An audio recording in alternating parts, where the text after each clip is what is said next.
اثنین اذ ہما فی الغار کی باتیں کرے، ثانی اثنین اذ ہما فی الغار کی باتیں کرے، جس کی تصدیق اور صداقت کو بیان رب نے کیا، مصطفیٰ کے اس حسین شہکار کی باتیں کرے، مصطفیٰ کے اس حسین شہکار کی باتیں کرے، اور جس کو لا تحزن کی تھی اعلیٰ بشارت مل گئی، غار کے اس یار کے دلدار کی باتیں کرے، غار کے اس یار کے دلدار کی باتیں کرے۔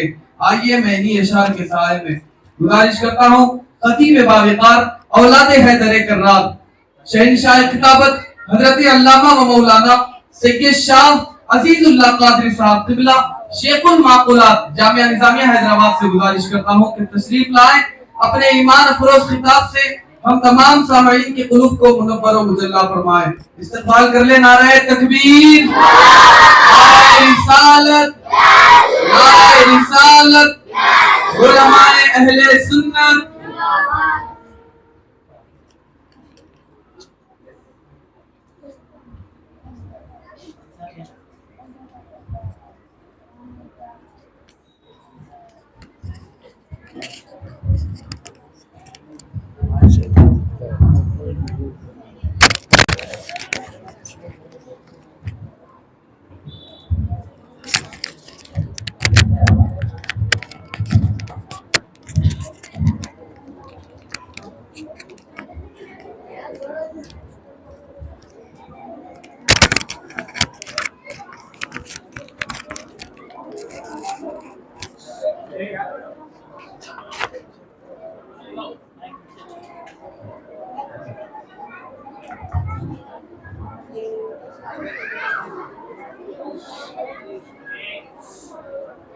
السلام علیکم ورحمۃ اللہ وبرکاتہ۔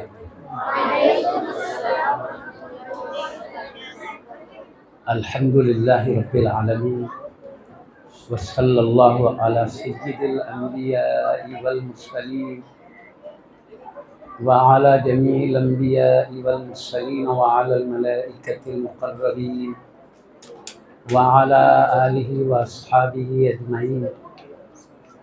ان اللہ وملائکتہ یصلون علی النبی یا ایھا الذین آمنوا صلوا علیہ وسلموا تسلیما۔ اللہم صل وسلم وبارک علی حبیبک سیدنا محمد وعلی آلہ واصحابہ اجمعین۔ عظیم المرتبہ جلیل القدر جمیل علماء کرام، اساتذہ اعزام، وارثین علوم مصطفیٰ صلی اللہ علیہ وسلم دامت برکاتہم العالیہ، قابل قدر جمیع بزرگان ملت، قائدین امت دامت برکاتہم العالیہ، قابل احترام جمیع سامعین کرام، طلباء و طالبات، حفظہم اللہ تعالی۔ ہم پر اللہ پاک کا بے حد احسان ہے کہ اس نے ہمیں اس عظیم نورانی محفل میں حاضر ہونے کا شرف عطا فرمایا ہے، جس میں اللہ کے حبیب صلی اللہ علیہ وسلم کے چہیت رفیق حضرت سیدنا ابو بکر صدیق اکبر رضی اللہ تعالیٰ عنہ کا ذکر شریف رکھا گیا ہے۔ اس مدرسے کے جمیع ذمہ دار حضرات، علماء کرام، قابل مبارکباد ہے کہ انہوں نے اس عظیم مدرسے میں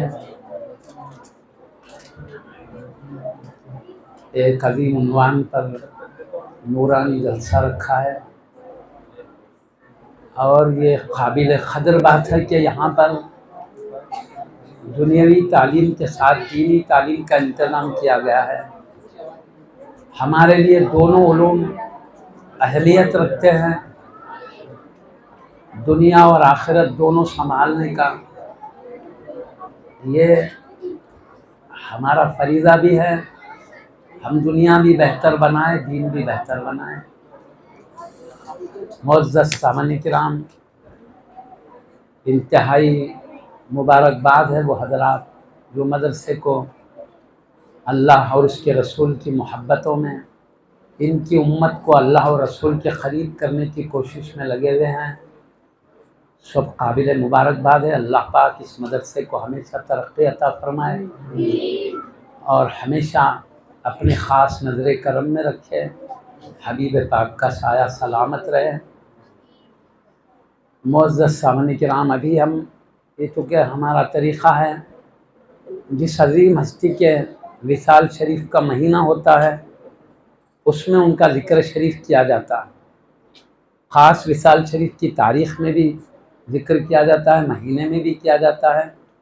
اس طرح حبیب کی امت کو، امت کے بڑے بڑے عظیم ہستیوں کی زندگیوں سے باخبر کیا جاتا ہے تاکہ ہم بھی ان کی طرح اپنی زندگیوں کو سنواریں، ان کی طرح زندگی گزارنے کی کوشش کریں، کیونکہ یہ اپنے پاکیزہ سیرت، پاکیزہ اخلاق، پاکیزہ عادتوں کی وجہ سے اللہ کا قرب پاتے ہیں۔ تو ان کی زندگیاں سننے سے ہماری زندگیوں میں بھی انقلاب آتا ہے، ان کی طرح عبادت، ان کی طرح زہد و تقویٰ، ان کی طرح پیارے اخلاق، ان کی طرح عادتیں ہم میں بھی آتی ہیں۔ یا تو اللہ والوں کی صحبت میں رہنے سے آدمی میں مزاج اللہ والوں کا پیدا ہوتا ہے، یا اللہ والوں کی زندگی سننے سے بھی اللہ والوں کا مزاج پیدا ہوتا ہے۔ اس لیے ہم دیکھتے ہیں ایک ماں نماز پڑھنے کھڑے رہتی ہے، بچہ جب اس لائق ہو جاتا ہے کہ اٹھ بیٹھ سکے، چل پھر سکے، بچہ بھی بازو ہی کھڑے رہتا ماں کے، وہ نماز پڑھی یہ بھی نماز پڑھنے کھڑے ہو جاتا، وہ رکوع کرتی ہے بچہ بھی رکوع کرتا، ہم نے دیکھا۔ ماں سجدے میں جاتی ہے وہ بھی سجدے میں جاتا ہے، سجدہ کرنے نہیں آئے تو اوندھا سوئی جاتا ہے۔ یہ کیا ہے؟ صحبت کا اثر، یعنی جیسا صحبت ملتی ہے ویسا اثر ہوتا ہے۔ تو ایک تو صحبت سے آدمی میں انقلاب آتا ہے، یا پاکیزہ ہستیوں کی زندگیاں سنتے رہنے سے۔ اس لیے قرآن کریم میں، احادیث شریفہ میں اور اولیاء اللہ کی کتابوں میں اللہ والوں کا کثرت سے ذکر ملتا ہے، ان کی عظمتیں کیا تھی، ان کا مقام کیا تھا وہ بھی ملتا ہے، ان کی سیرت طیبہ، اخلاق، عادات کیا تھے وہ بھی ملتا ہے۔ تو معزز سامعین کرام، یہ مہینہ حضرت سیدنا صدیق اکبر رضی اللہ عنہ کے وصال شریف کا ہے۔ یہ جمعہ الآخرہ جو ہے اس کی 22 تاریخ میں حضرت کا وصال شریف ہوا۔ یعنی دنیا میں اللہ نے امتحان کے لیے بھیجا، اللہ اپنے بندوں کا امتحان لیتا ہے، امتحان لے کے بلا لیتا ہے۔ اب جو امتحان میں جتنا مرتبہ حاصل کرتے مقام اتنا بڑا دیتا ہے۔ تو اب ہم نے اپنے باصفا علماء کرام سے حضرت کے بارے میں کیا پیاری سیرت، ان کی عظمتیں سنا ہے۔ ابھی ہمارے جامع نظامیہ کے ایک عظیم المرتبت استاد محترم نائب شیخ الماخولات جامع نظامیہ نے اچھا ابھی ہم نے اپنے باصفا عظیم عالم دلیل، بلکہ انہیں کہا آفتاب خطابت، انتہائی فصیح، بلیغ اور دلوں پر اثر کر دینے والا خطاب ہم نے سنا۔ حضرت علامہ حافظ الحاج محمد احمد سید احمد غوری صاحب قبلہ نائب شیخ الماخولات جامع نظامیہ دامت برکاتہم العالیہ سے کس طرح انہوں نے اللہ کے حبیب کے یہ پیارے رفیق سیدنا صدیق اکبر رضی اللہ عنہ کی عظمتوں کو بتایا۔ پھر ہمارے نعت خوان، شعراء کرام، عالم دلیل نے نعت کے ذریعے ان پاکیزہ ہستیوں کی عظمتوں کو بتایا ہے۔ معزز سامعین کرام، یہ محفل الحمدللہ مسلسل حضرت خلیفہ رسول اللہ امیر المومنین سیدنا صدیق اکبر رضی اللہ عنہ کی عظمت و شان پر مشتمل چلی آ رہی ہے۔ میں آپ کا زیادہ وقت لیے بغیر چند باتیں عرض کر کے میں اپنی بات کو سمیٹ لیتا ہوں۔ حضرت سیدنا صدیق اکبر رضی اللہ عنہ کے بارے میں ہے، آپ جب سے پیدا ہوئے ہیں تو آپ کا ایمان فطری ایمان تھا۔ فطری ایمان کا مطلب کیا ہوتا ہے؟ اللہ کے حبیب صلی اللہ علیہ وسلم فرماتے ہیں کلو مولود یولد علی الفطرہ، ہر بچہ اسلامی مزاج پر پیدا ہوتا ہے، یعنی اسلام کے جو قانون ہے اللہ انسان میں اسلامی قانون کو اپنانے کا طبیعت میں جذبہ رکھ کے پیدا کرتا ہے، اور اسلامی مزاج میں اللہ کو ایکتا جاننا، اکیلا، اس کے ساتھ کوئی عبادت میں شریک ہے نہ کائنات کے پیدا کرنے میں شریک۔ اگر یہ بچے کو چھوڑ دو ایسی، نہ اس کو سمجھاؤ اللہ ایک ہے، نہ اللہ کے خلاف سمجھاؤ، یہ بڑا ہو کے سمجھ آئے گی تو ایٹومیٹک اس کی فطرت میں رکھا ہوئے کہے گا میرا ایک پیدا کرنے والا ہے، کائنات کا ایک پیدا کرنے والا ہے، اور وہ اکیلا ہے، یہ بھی اس کی فطرت میں مزاج میں ہے۔ اس لیے فطرت میں پیارے نبی اس لیے فرما رہے ہیں ہر بچہ اسلامی مزاج پر پیدا ہوتا ہے۔ اس لیے ہمارے بہت بڑے فقہ کے امام مجتہد عظیم سیدنا امام اعظم ابو حنیفہ نعمان بن ثابت رضی اللہ عنہ فرماتے ہیں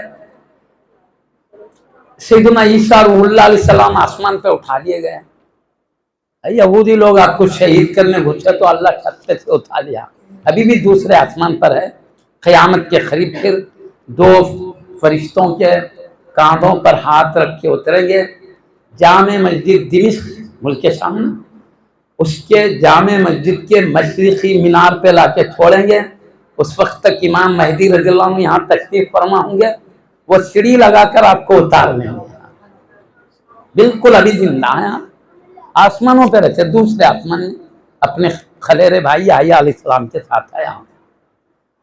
تو معزز سامعین کرام اب آسمان پہ اٹھا لیے گئے، تو امت کو کوئی دین سکھانے والا نہیں ہے۔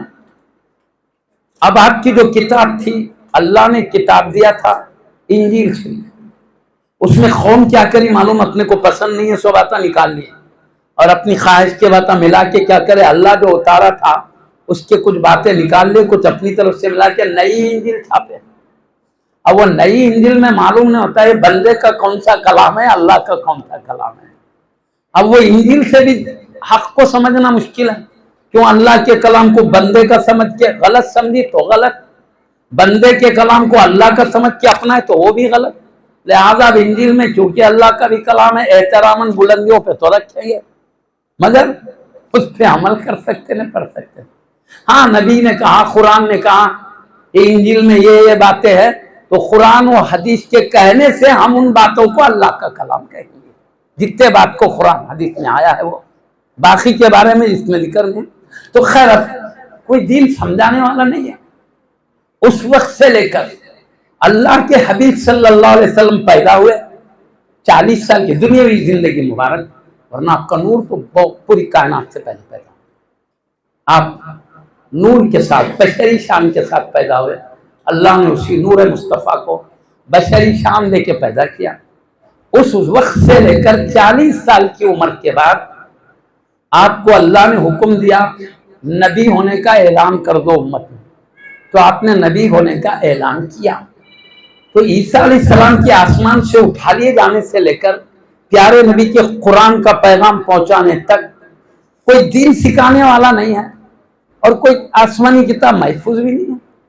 اس لیے اب کیا کریں گے، یہ لوگ دین سکھانے والے نہیں، ایسی زندگی گزارے ختم ہو گئے، وہ لوگ مومن ہیں یا نہیں ہیں، اس کے بارے میں امام اعظم رضی اللہ عنہ فرماتے ہیں کہ جنت ہے یا نہیں ہے ماننے کی کوئی ضرورت نہیں، کوئی بتانے والا نہیں ہے، تقدیر کیا ہے کوئی بتانے والا نہیں ہے، حساب کتاب ہونے والا ہے کوئی بتانے والا نہیں ہے، وہ ماننا تو کوئی ضروری نہیں کیوں ان دنوں والوں میں، لیکن کوئی بتانے والا نہیں، نبی نہیں ہے، وہ تو آسمان پہ اٹھا لیے گئے، ابھی حبیب 500 سال سے زیادہ دنوں کے بعد اللہ نے آپ کو بھیجا، اتنے دنوں میں اب انتقال کرنے والوں کو کیا بولیں گے، تو بولے جو لوگ اللہ کو ایک مان کر انتقال کرے وہ مسلمان ہے۔